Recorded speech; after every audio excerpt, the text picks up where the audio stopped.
즐거운 주일 아침입니다. 제가 여러분들에게 드릴 말씀은 하나님 나라의 성취라는 제목을 가지고 하나님 말씀을 전하기를 원합니다. 좀 전에 우리가 그 예배 시간에 그 찬양을 하면서요. 혹시 여러분 생각나십니까? 저도 이 찬양을 하면서 처음에 그냥 어찌나 그냥 이 찬양을 들으면서 마음에 그냥 하나님께서 딱 그 경고도 하시고 위로도 하시는데요. 이렇게 찬양이 나와 처음에 시작될 부분이 이렇게 시작이 되어졌습니다. 내가 사람에게 좋게 하랴 내가 하나님께 좋게 하겠느냐. 여러분 어떻게 하시겠어요? 사람을 좋게 하시겠습니까? 하나님을 좋게 하겠느냐. 저는 이제 우리가 원하는 것은 여기서 이렇게 하고 싶더라고요. 하나님 사람도 좋게 하고요 하나님도 좋게 하고요. 근데 이 가사 내용은 이렇게 되어 있어요. 내가 사람의 기쁨을 구한다면 너는 하나님의 종이 아니다. 한 길을 걸어가야 한다는 겁니다. 사실 저는 목회자 입장에서 같이 가고 싶거든요. 사람도 기쁘게 하고 싶고 하나님도 기쁘게 하고 싶거든요. 근데 이 찬양에서 이렇게 되어 있어요. 사람을 좋게 하랴 그 사람을 좋게 하게 되면 너는 하나님의 종이 아니다. 왜냐하면 사람이 자신의 육신을 쫓아가게 되면 자신의 육으로 가버린다. 그리고 영으로 가게 되면 그 하나님을 가게 되는데 그 육으로 가는 그 사람을 너는 결코 좋게 할 수 없을 것이다. 만약에 그것을 좋게 한다고 하게 되게 되면 너도 결국에는 육을 쫓아가는 자가 되어야 한다는 것입니다. 저는요 여러분 이 목회자가 되면요 목사가 되면요 저는 제 영이 제 육을 그대로 끌고 가는 줄 알았어요. 다시 말씀드려서 우리가 그리스도 안에서 두 번 태어난다. 즉 그리스도를 나의 구주로 영접하면서 주님을 믿고 가게 되게 되면 나의 육을 금방 지배할 수 있는 줄 알았습니다. 이 육신의 소욕은 아무것도 아닌 줄 알았습니다. 혹시 여러분 저와 비슷한 이런 고민들 해보시지 아니하셨습니까? 여러분 어떻습니까? 여러분들이 예수 그리스도를 믿고 또 교회에서 여러분이 직분을 갖고 있었을 때 여러분 그 육은 아무 생각이 나지 않습니까? 그냥 육이 그냥 그대로 지배가 되어지나요? 저는 과거에 그런 줄 알았어요. 저는요 좀 더 여러분들에게 구체적으로 말씀드리면 결혼하게 되면요 제 머릿속에서는 어느 여자도 제 머릿속에 없는 줄 알았어요. 길거리 아무리 지나가도 모든 여성들은 다 돌처럼 보이는 줄 알았어요. 제 목사가 되게 되면 저는 오직 그냥 하나님 말씀만 보면서 하나님 말씀을 통해서 기쁨만 얻게 되는 줄 알았어요. TV를 봐도 난 재미가 하나도 없다. 영화를 봐도 별 재미가 없다. 세상에 나가도 별거 재밌는 게 별로 없네. 오직 말씀만 재미있고 오직 교회만 있으면 재미있고 오직 기도하면 기도하는 시간만 즐겁고 재밌을 줄 알았어요. 그리스도인이 되고 목사가 되면요. 그런데요 아니더라고요. 육신은 여전히 육신을 좋아하고 있더라고요. 오히려 더 좋아합니다. 더 하고 싶습니다. 사람은 여러분 어떻습니까? 못하면 여러분 어떻습니까? 더 마시고 싶고요. 더 즐기고 싶어요. 저의 육은요. 그래서 저는 항상 제 육과 영이 싸웁니다. 제 육은요. 특히 여름철 되겠지요. 다 마셔보고 싶어요. TV에서 광고하는 거 다 보고 싶어요. 다 즐겨보고 싶어요. 그게 제 육이더라고요. 저는 이 육이 다 사라지는 줄 알았어요. 그리스도인이 되고 목사가 되면 이게 다 사라지는 줄 알았어요. 결혼하면 다 사라지는 줄 알았어요. 나이 먹으면 여러분 다 사라지는 줄 알았어요. 아니었습니다. 육은 여전히 육을 쫓아갑니다. 그렇기 때문에 이 육과 영이 드디어 전쟁에 선포되어지는 것입니다. 즉 그리스도를 믿음으로 말미암아. 그리스도가 없다고 하게 되면 그냥 그대로 육을 쫓아가면 됩니다. 그런데 그리스도가 나와 함께 한다고 하게 되면 아까 가사 내용처럼 오늘 찬양은 굉장히 더 마음에 와 닿고 했었는데요. 바로 너는 하나님의 종이 되어지지 않겠느냐. 네가 하나님의 종이냐? 그 하나님의 그 종은 또 그 다음 찬양이 이거였었어요. 구원으로 인도하는 그 문이 넓지 않단다. 좁단다. 하나님의 그 종은 그 좁은 길로 걸어가야 한다. 그 좁은 길로 걸어가야 한다. 그러면서 그 좁은 길로 걸어가는 그 하나님의 종은 그 다음 찬양이 이거예요. 주님 앞에 나아가 내 삶을 드립니다. 나의 삶을 주님께 드리는 거예요. 온전히 주님께 드리는 것입니다. 그러면서 마지막 찬양이 십자가, 십자가. 제가 그 주님의 그 십자가의 길을 걸어갑니다. 그게 오늘의 찬양이었습니다. 우리의 드림이었습니다. 이것이 여러분 우리의 드림이 되어야 될 것입니다. 왜냐하면 주님께서는 하나님이심에도 불구하고 이 길을 걸어가셨습니다. 누구를 위해서요? 바로 나를 위해서요. 또 자신을 위해서요. 왜냐하면 하나님께서는 우리에게 신신당부합니다. 부탁합니다. 뭐라고 하냐면요. 하나님, 나는 거룩하다라는 겁니다. 거룩하기 때문에 나는 거룩한 자를 상대 안 한다. 나는 거룩하기 때문에 거룩한 자의 그 입술의 찬양을 받는단다. 나는 거룩하기 때문에 거룩한 자와 사랑의 관계를 맺고 나간단다. 거룩하지 않으면 그 어떤 누구라도 나는 그를 버린다. 그렇기 때문에 나는 거룩하단다. 거룩하단다. 이것을 여러분 굉장히 강조합니다. 내가 다른 거 요구하지 않을게. 너에게 스펙 요구하지 않을게. 너에게 능력 요구하지 않을게. 내가 오직 신부에게 요구하는 것은 딱 한 가지. 내가 거룩하니 너희도 거룩해야 한다. 나는 너만 생각할 거야. 그래 너도 다른 사람 생각하지 마.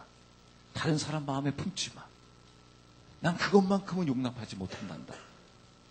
내가 다른 것들은 다 네가 게을러도 능력이 부족해도 모든 부분에 있어서 다른 사람보다 훨씬 더 처진다 할지라도 난 그거 다 용납해 줄 수 있다. 용납하는 것뿐만 아니라 나는 너를 끔찍히 사랑할 거다.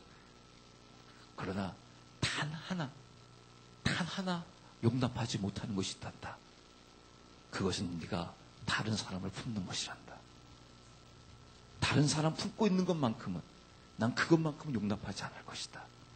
그게 주님께서 우리에게 말씀하시는 그 부분입니다. 여러분 우리가 그 주님의 그 거룩함으로 주님께서 거룩함으로 우리도 그 거룩한 길을 걸어갈 수 있는 저와 그 여러분들이 그 되었으면 합니다. 여러분 제가 오늘 그 본문 말씀을 보면서요. 이 오늘 본문 말씀은 너무나 놀라운 말씀입니다. 특히 여러분 우리 이 본문 말씀은 아마 믿지 않는 사람들도 거의 대부분 이 이야기를 알 정도로 너무나 유명한 본문입니다. 그 예수님께서 첫 그 이적을 행하시는 그 장면인 것을 볼 수가 있습니다. 그래서 이 말씀을 읽어서 우리는 이 가나의 혼인 잔치라고 합니다. 여기에 우리는 여러분 한번 이런 질문을 해보아야 할 것입니다. 왜 주님께서 첫 이적을 그 가나의 혼인 잔치여야만 했는가? 왜 지금 잔치에 주님께서 참여하고 계신가? 왜 잔치인가? 그것도 무슨 잔치요? 칠순잔치가 아니라 바로 혼인잔치라는 것입니다. 제가 과거에 여기까지는 깨달았어요. 어디까지 깨달았냐면 바로 이 말씀을 통해서 이 혼인잔치를 통해서 하나님의 잔치가 시작되어졌다는 거예요. 즉 하나님의 페스티벌, 축제가 시작되어졌다는 거예요. 왜냐하면 예수 그리스도께서 이 땅에 오심으로 말미암아 다시 말씀드려서 초림하신 예수 그리스도를 말미암아 하나님의 나라가 시작되어지는 이 잔치가 드디어 시작되어졌다. 그러므로 열방아 기뻐하라.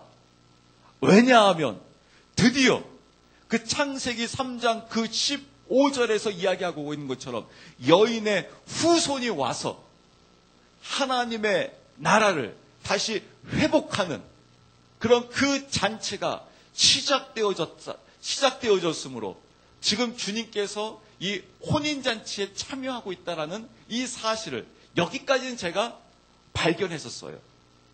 그래서 최근에 이 말씀을 보면서 좀 더 깊은 내면까지 발견할 수가 있었습니다. 주님께서는 반드시 첫 이적이 혼인 잔치였어야 했다는 것입니다. 이것이 우연이 아니라는 것입니다. 하나님의 의도성이었다라는 거예요. 하나님께서 일부러 의도하시면서 지금 혼인잔치를 하고 있다는 겁니다. 아까 좀 전에 말씀드린 대로 예수 그리스도께서 오셨다는 것은 드디어 무엇이 시작되어졌다고요? 한 번만 따라 하실까요? 혼인잔치가 시작되었습니다. 네, 그렇습니다. 혼인잔치가 시작되어졌습니다.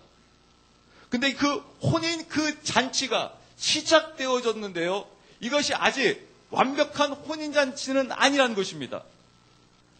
그 혼인잔치가 성취되어집니다.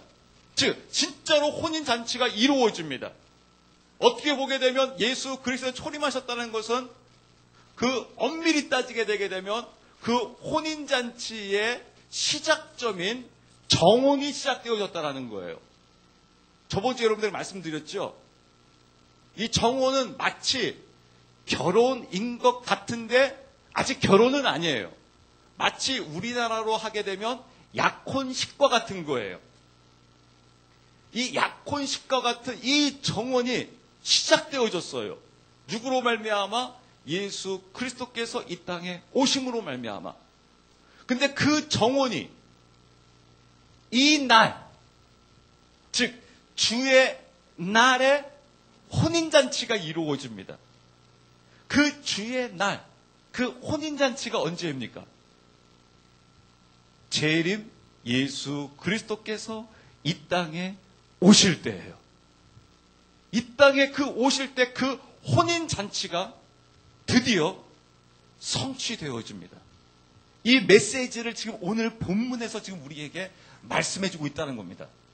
단순히 이 초림으로 끝나는 것이 아니라 지금 주님께서 이 메시지를 통해서 이 가나의 혼인잔치를 통해서 우리에게 진정으로 알려주고 하고자 하는 것은 바로 무엇이냐면 내가 이 땅에 다시 와서 너희들과 더불어 혼인잔치가 드디어 성취되어질 것이다. 즉 혼인잔치를 베풀 것이다. 그러므로 그 하나님의 백성들은 이 혼인잔치에 참여하는 자가 되어야 한다라고 하면서 지금 소망의 말씀을 이 가나의 혼인잔치를 통해서 우리에게 알려주고 있다는 것입니다. 그럼 한번 말씀 한 구절 한 구절 보면서 그 부분들을 우리가 한번 살펴보도록 하겠습니다. 그 2장 1절부터 말씀 보겠습니다. 셋째 날 갈릴리 가나에서 혼인잔치가 있어 예수님의 어머니도 거기 있었고 예수님과 그분의 제자들도 혼인잔치 초대를 받았더라. 네, 그렇습니다.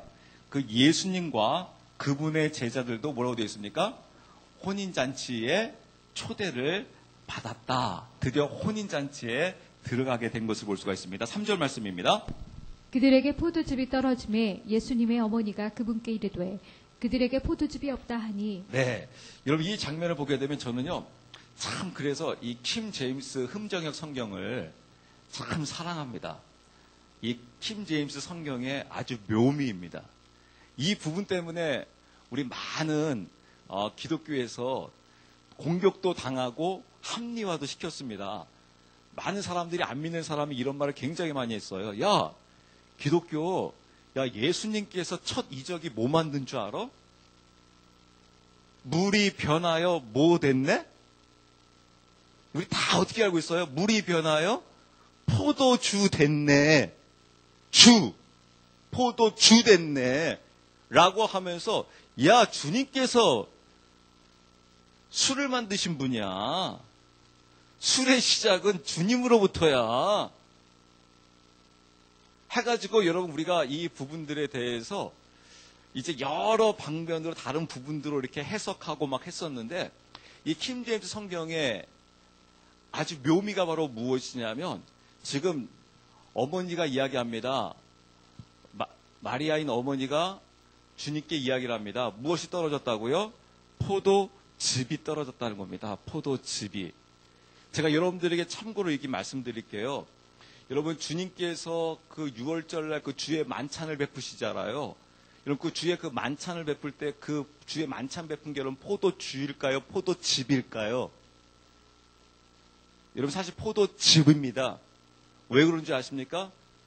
주의 만찬에는요 절대 포도주로 할 수가 없습니다.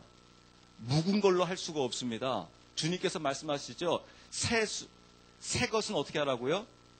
거기다 새 술이라고 되어 있는데 다시 번역이 이 부분에 있어 좀 있을 수가 있는데요.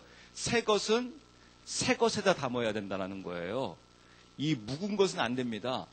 이 6월절에 이 모든 것을 보게 되면요. 이 묵은 것이 들어갈 수가 없습니다.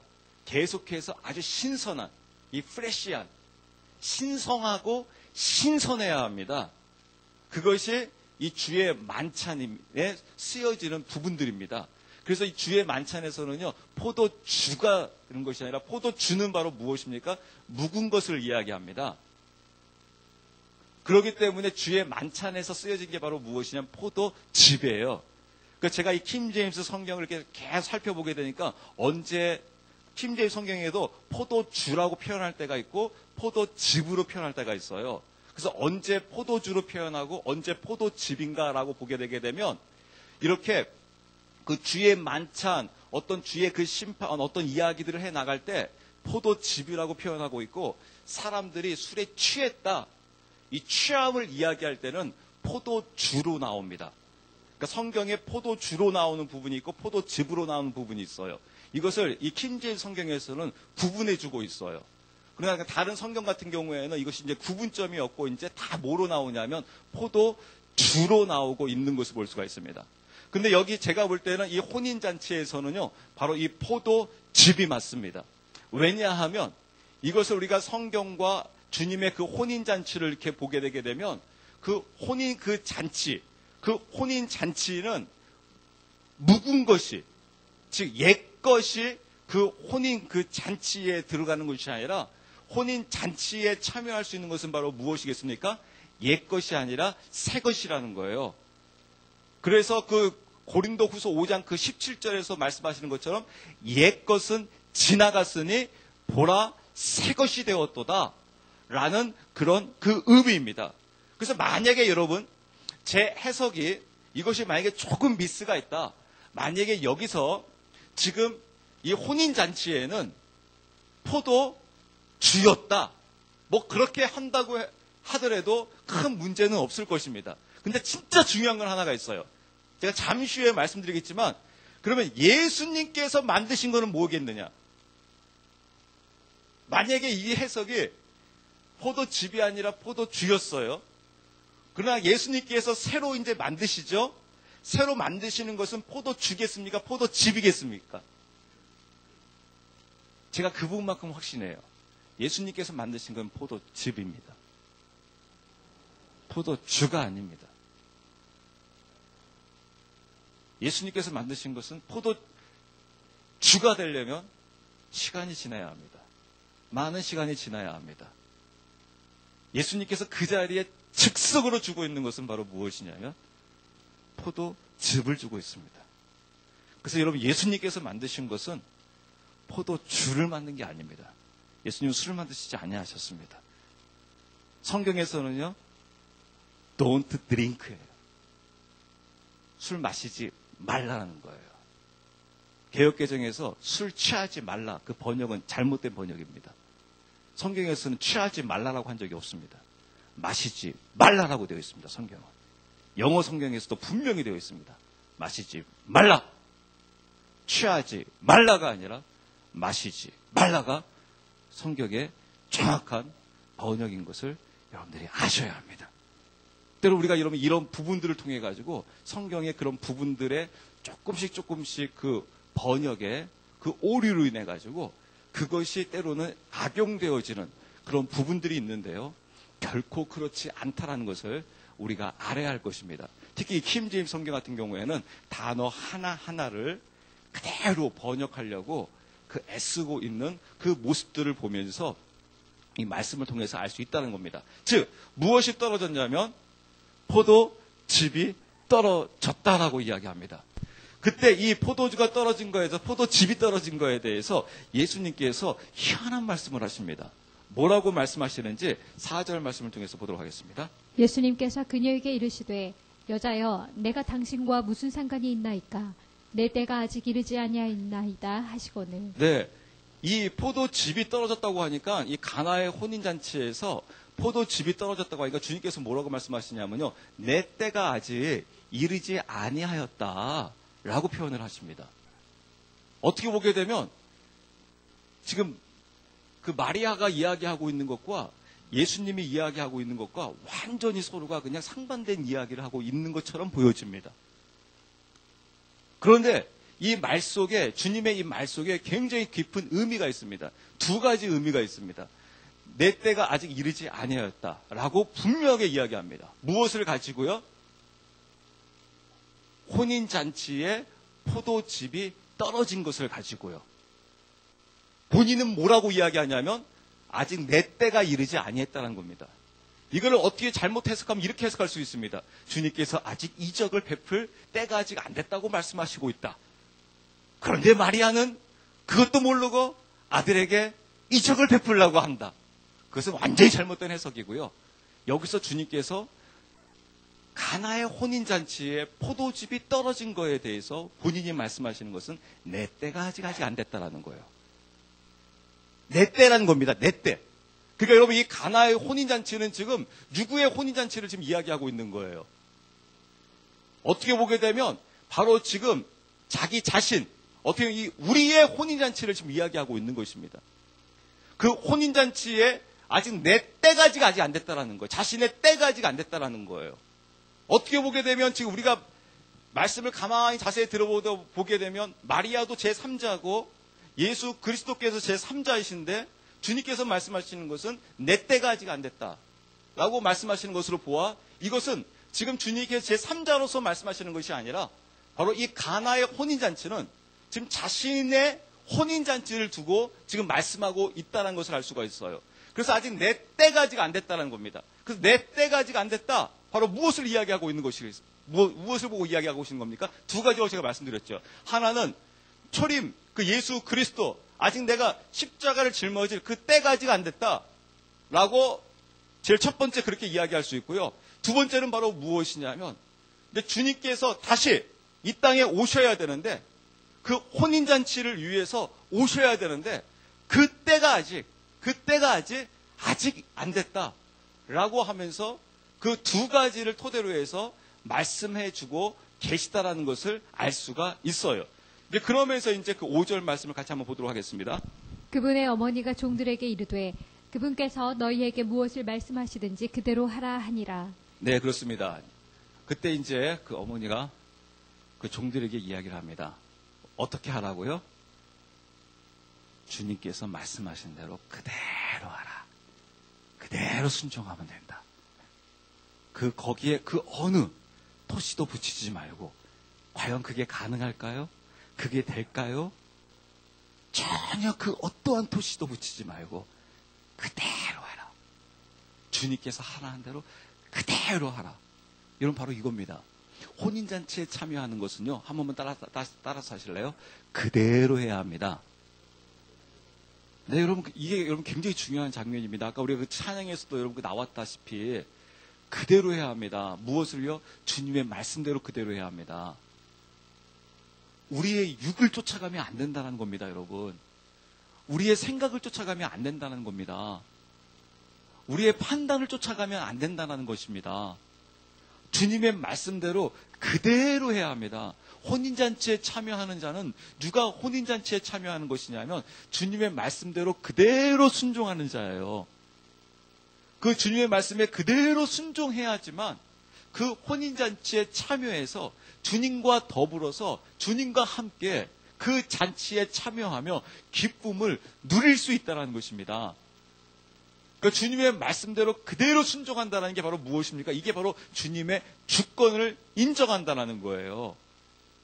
여러분 이 자리에 계신 분들이요. 어차피 모든 분들이 다 이제 부모가 되기 때문에 여기 결혼 안 하신 분도 결국엔 부모가 되기 때문에 그냥 부모라고 이야기해도 여기 모두가 앞으로 다 해당될 것입니다. 여러분 부모님들의 속상함 또는 선생님들의 속상함이 바로 무엇이겠습니까? 그 부모님의 말에 자녀가 때로는 그 스승의 말에 그 제자가 그대로 쫓아오면 되는데 그 자녀들이, 그 제자들이 그대로 안 쫓아와요. 자신의 생각에 있다는 겁니다. 자신의 생각. 그래가지고 문제점이 바로 무엇입니까? 그 제자의 생각에, 자녀의 생각에 동의가 되어주면 쫓아가겠다라는 거예요. 근데 사실 여러분, 그것은 진정한 의미에서 순종이 아니에요. 내가 동의해서 그렇습니다, 동의합니다, 알았어요 하고 쫓아가고 있는 것은요, 그건 순종이 아니에요. 제가 새벽에 여러분 이런 말씀 드렸습니다. 지금 우리나라 여러분 신문 보면 아주 시끄럽게 하는 그 재벌가 있죠. 여러분 그 사실 보면서는 어떤 생각이 드십니까? 저희가 저번 주에는 이런 농담을 했습니다. 우리 기뻐하게요. 왜요? 앞으로 우리 자녀들은 싸울 일이 없겠네요. 물려줄 재산이 없어가지고. 여러분 사실 돈이 왼수일까요? 물론 돈은 왼수일 수도 있을 것입니다. 근데 여러분 돈이 문제가 아닙니다. 사실 여러분 돈 때문에 부모와 자녀, 또 자녀와 자녀지간에 돈 때문에 깨진 게 아니에요. 여러분 이미 그 관계는 그 전에 이미 깨져 있었던 거예요. 돈으로 인해서 깨진 게 아닙니다.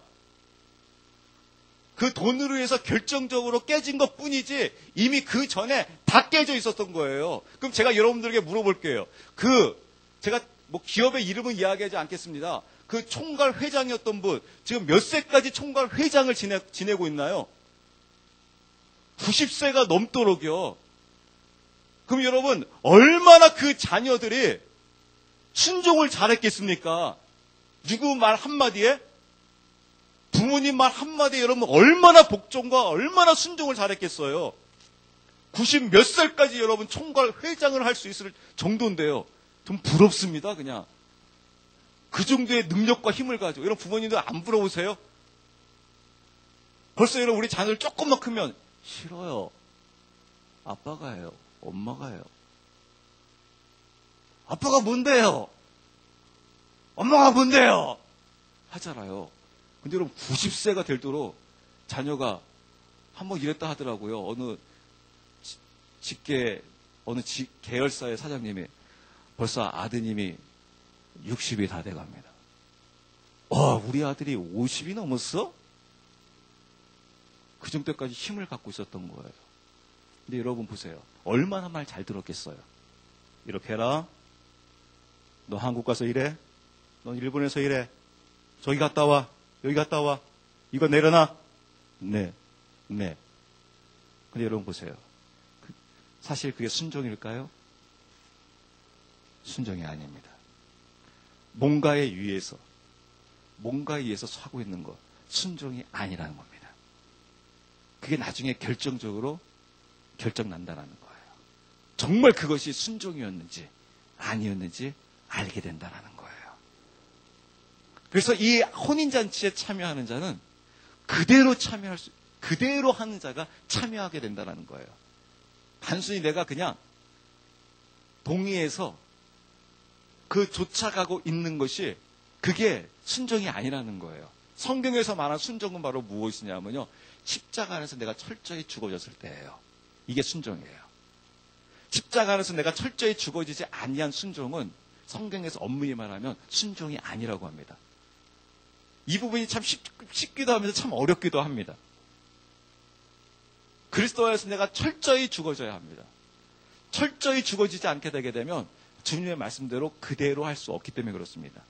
그래서 이 혼인잔치에 참여하는 자를 일컬어서 뭐라고 되냐면 그대로 하라라고 합니다. 왜 그대로 해야 되는지 6절에 더 정확하게 나와 있습니다. 6절 말씀 보도록 하겠습니다. 거기에 유대인들의 정결하게 하는 관례에 따라 각각 물 2-3통 담는 돌 항아리 6개가 놓여 있더라. 네, 보세요. 거기에는 유대인들의 정결하게 하는 관례에 따라 각각 물 2-3통 담은 돌 항아리 몇 개가 있다고요? 6개가 놓여 있더라. 이게 무슨 말이냐면요. 그 당시에 그 유대인들 그 지역에는 거의 대부분 이 사막지대처럼 다 이 땅 문화입니다. 거기다가 굉장히 건조하고 메말라 있어요. 이 메마른 상태에 사람들 대부분 신발이 샌들을 신고 있거든요. 그래서 그 샌들을 신고 다니고 또 그런 먼지 나는 곳을 다니게 되면 여러분 어떻습니까? 손발이 금방 더러워집니다. 그렇기 때문에 반드시 자신의 집이나 특히 이런 혼인잔치에 참여할 때는 그 손님들을 위해서 이 정결하게 하는 물 항아리가 있다라는 거예요. 즉 여기에는 지금 6개의 물 항아리가 있죠. 이 6개의 물 항아리에 딱 가서 제일 먼저 하는 게 바로 무엇이냐면 손님들이 먼저 그곳에 가서 씻는 겁니다.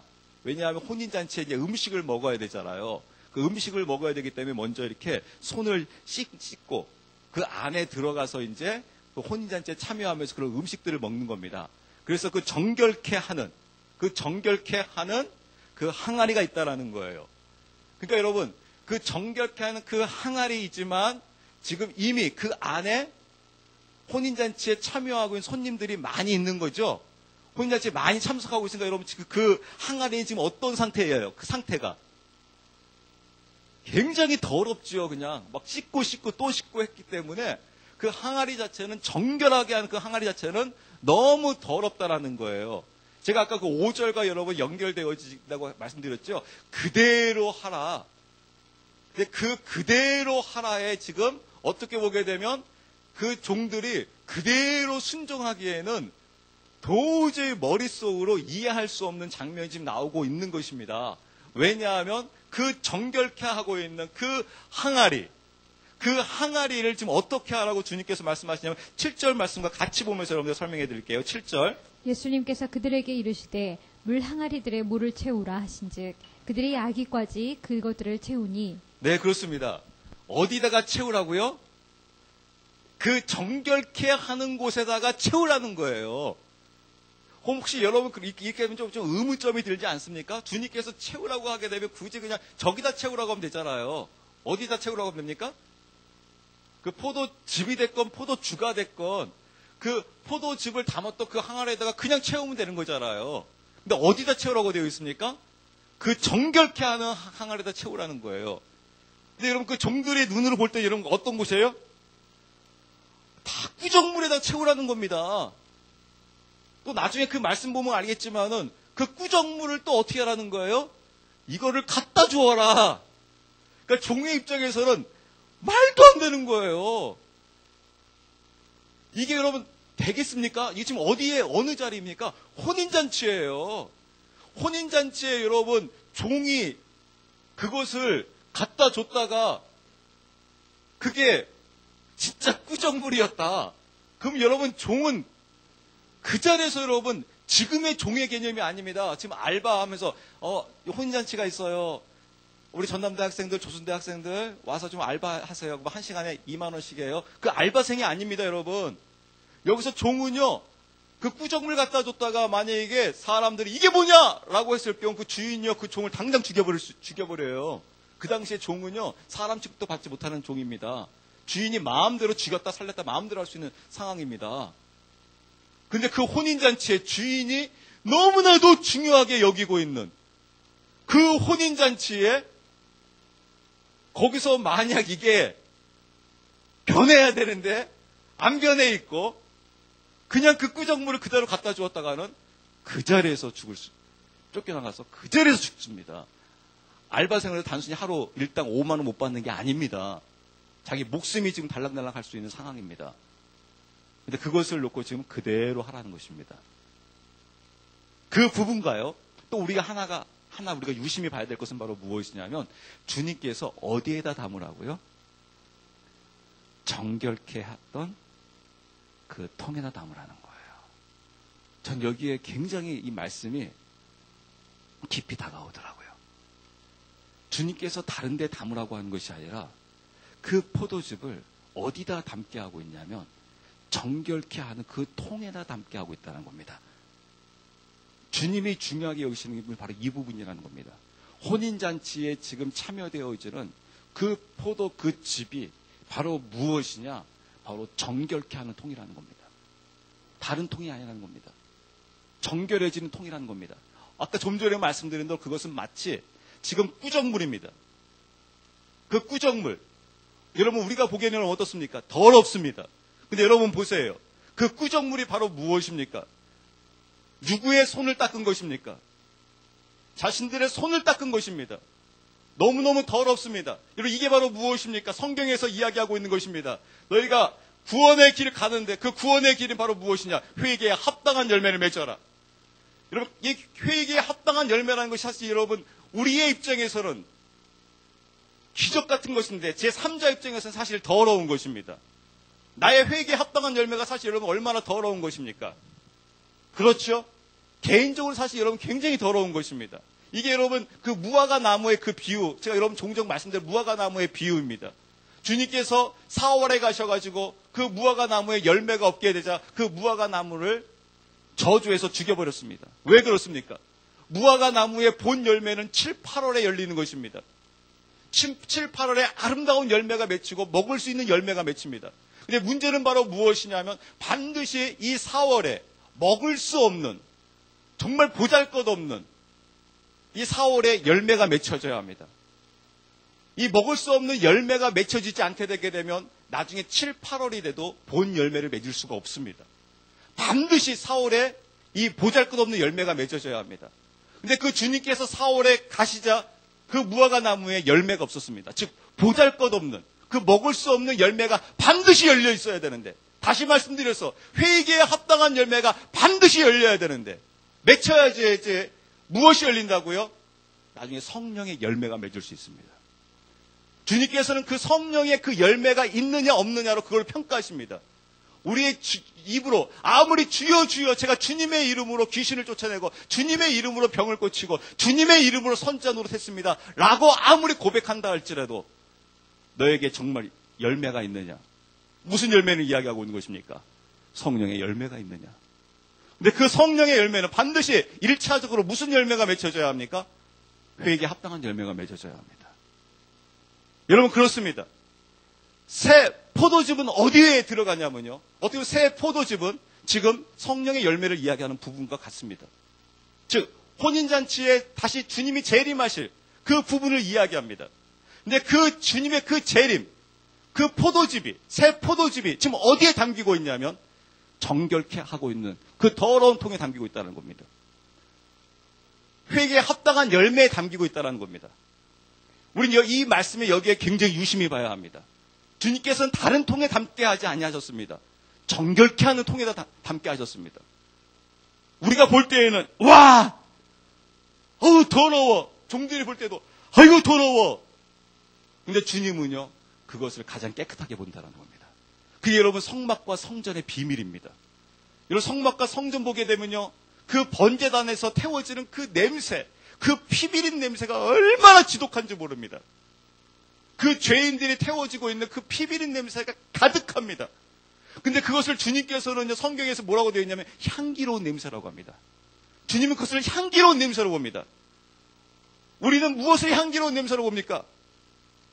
좋은 그 향기 냄새들을 향기로운 냄새로 보는데 주님은 그걸 향기 냄새로 보지 않습니다. 뭘 향기로 보냐면요 회개에 합당한 열매를 맺고 있는, 즉 씻고 있는.